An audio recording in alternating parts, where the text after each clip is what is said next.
Hello అండి, welcome to mind smart kitchen. ఇవాళ special breakfast రవ్వ అట్టు చేసుకుందాము. నేను ఇక్కడ ముందుగా 1 కప్పు రవ్వ తీసుకున్నాను.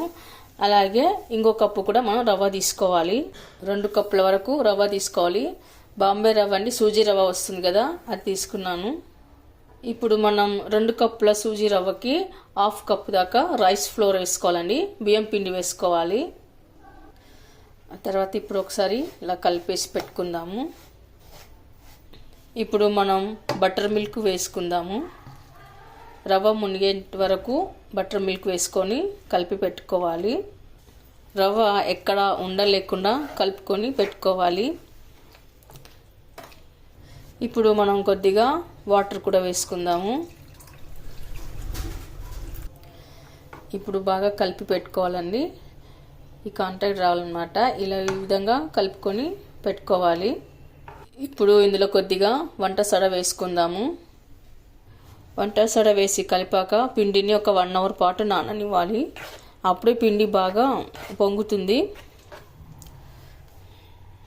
ఇప్పుడు ఇలా అంతా కలిపి పెట్టుకున్న తర్వాత మనం 1 అవర్ పాటు ఇలా నానేసి పెట్టుకోవాలి. ఓకే అండి, 1 అవర్ తర్వాత రవ్వ మంచిగా మెత్తగా ఇలా నానిపోయింది. ఇప్పుడు ఇందులోకి ఇంకొద్దిగా వాటర్ వేసుకుందాము. వాటర్ వేసి ఇలా కలిపి పెట్టుకున్న తర్వాత ఇందులోకి మనము సన్నగా కట్ చేసి పెట్టుకున్న ఆనియన్ ముక్కలు వేసుకోవాలి. ఆ తర్వాత తురిమి పెట్టుకున్న క్యారెట్, పచ్చిమిర్చి, కరివేపాకు, కొత్తిమీర ఇది కూడా వేసుకోవాలి. ఇప్పుడు కొద్దిగా జీలకర్ర వేసుకుందాము. కొద్దిగా సాల్ట్. ఇవన్నీ వేసాక ఒకసారి బాగా కలుపుకొని పెట్టుకోవాలి. ఇలా అంతా కలిపి పెట్టుకున్న తర్వాత మనము ఈ పిండిని ఊతప్పంలాగా వేసుకోవాలి.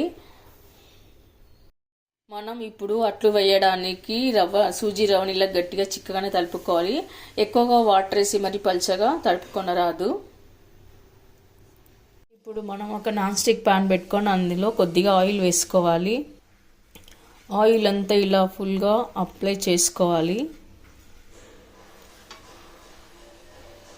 ఆ తర్వాత ఇప్పుడు మనము సూజీ అట్లని ఇలా ఊతప్పంలాగా వేసుకోవాలి. మీడియం ఫ్లేమ్ మీద పెట్టుకోవాలి. ఆ తర్వాత ఒక ప్లేట్ పెట్టుకోవాలి.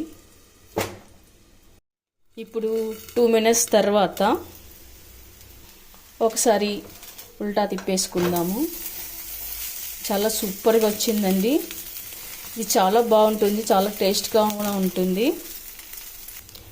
మార్నింగ్ బ్రేక్ఫాస్ట్లోకి చాలా సింపుల్గా, ఈజీగా, టేస్టీగా చేసుకోవచ్చండి. అప్పటికప్పుడు తొందరగా రెడీ అయిపోతుంది. ఇప్పుడు మనం మిగతాయి కూడా ఇలాగే వేసి పెట్టుకుందాము. ఓకే అండి, ఈ రవ్వ అట్లు చూడడానికే కాదు, తినడానికి కూడా చాలా బాగుంటాయి. ఏదైనా చట్నీతో కానీ కర్రీతో కానీ తిన్నారంటే చాలా సూపర్ టేస్ట్గా ఉంటుంది. మీరు కూడా ఒకసారి ట్రై చేయండి. మీకు ఎలా కుదిరిందో కామెంట్స్లో పెట్టండి. లైక్ చేయండి, షేర్ చేయండి. తప్పకుండా మన ఛానల్ సబ్స్క్రైబ్ చేయండి.